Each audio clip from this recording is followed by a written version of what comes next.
Hello friends, welcome you all to Polity Simplified series of Dnyanadeep Academy. Today we'll try to understand Article 38 of Indian Constitution. Now I want to make one thing very clear. I know you are reading the things very nicely. You know the concepts very nicely. But one thing is, when you are going through the article, first thing you should be very clear about what is theme of the article. Second thing, you should be very clear about what are the important words that are being used in that particular article. Like for example, when I'm reading article 38, I want to tell you how to decode these articles so that you will remember these articles or you will be able to comprehend these articles very nicely. So what article 38 says? Article 38 says it talks about state. So basically article 38 gives instruction to state. We have seen definition of state in article 36, and article 36 says that for the definition of article state under article 36, definition given in article 12, it should be used. So whatever given in article 12 is applicable to 36 and it is state. State to secure a social order for promotion of the welfare of the people. So basically Article 38 talks about two important things. First, it talks about establishment of a social order. Second, it talks about welfare of the people. So Article 38 says that state should make an attempt to provide welfare to the people. That is, state of India should be a welfare state. This word is very important. What is the word? Welfare state. Now my question is, what is meaning of welfare state?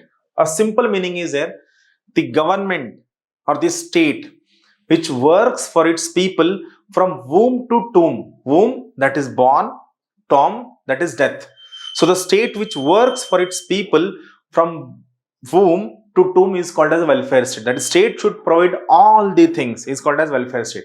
So Article 38 says states should strive to achieve welfare state along with securing what? Along with securing social order should be the main purpose.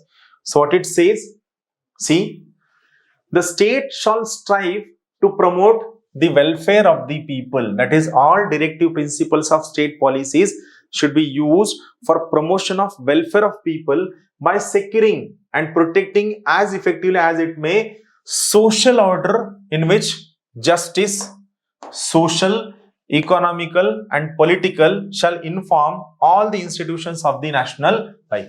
So first it says that you should go for welfare of the people by establishing what? By establishing social order. How? By going for social, economical and political justice. So it talks about social, economical and political justice. थोडक्यात काय तुम्ही या तीन टाइपचा justice establish करण्याचा प्रयत्न करा, automatically we will have welfare of the people.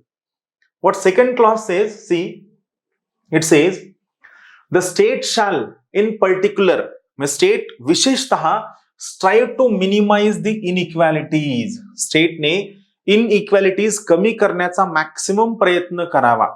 State shall strive to minimize inequalities in income. Income मध्ये inequality कमी करावा and make an attempt, endeavor to eliminate inequalities in the status. Inequality मधलं income मधली inequality कमी करावी, status मधली inequality कमी करावी. So basically 38 talks about two types of inequalities. पहिला इन्कम मधली इनइक्वालिटी स्टेटनं कमी करावी, स्टेटस मधली इनइक्वालिटी कमी करावी, फॅसिलिटीज स्टेटस मधली, फॅसिलिटीज मधली, ऑपॉर्च्युनिटीज मधली, not only amongst the individuals but also amongst the groups of people residing in different areas or engaged in different vocations. So basically welfare, social order, justice यासोबत inequalities कमी करावी. कशामधलं? Income मधलं, status मधलं, facilities मधलं, opportunities मधलं. आणि ही inequality फक्त individuals मधलीच कमी नको, तर कोणाकोणामधली कमी असावी? वेगवेगळे ग्रुप्स जे वेगवेगळ्या भागामध्ये राहतात, जे वेगवेगळ्या जॉब मध्ये एम्प्लॉईड आहेत, यांच्यामधली सुद्धा इनइक्वालिटी कमी करण्याचा प्रयत्न स्टेटने करावा, which is given in Article 12 of the Indian Constitution. So basically Article 38 talks about welfare state and second thing it talks about social order. That's all. Thank you.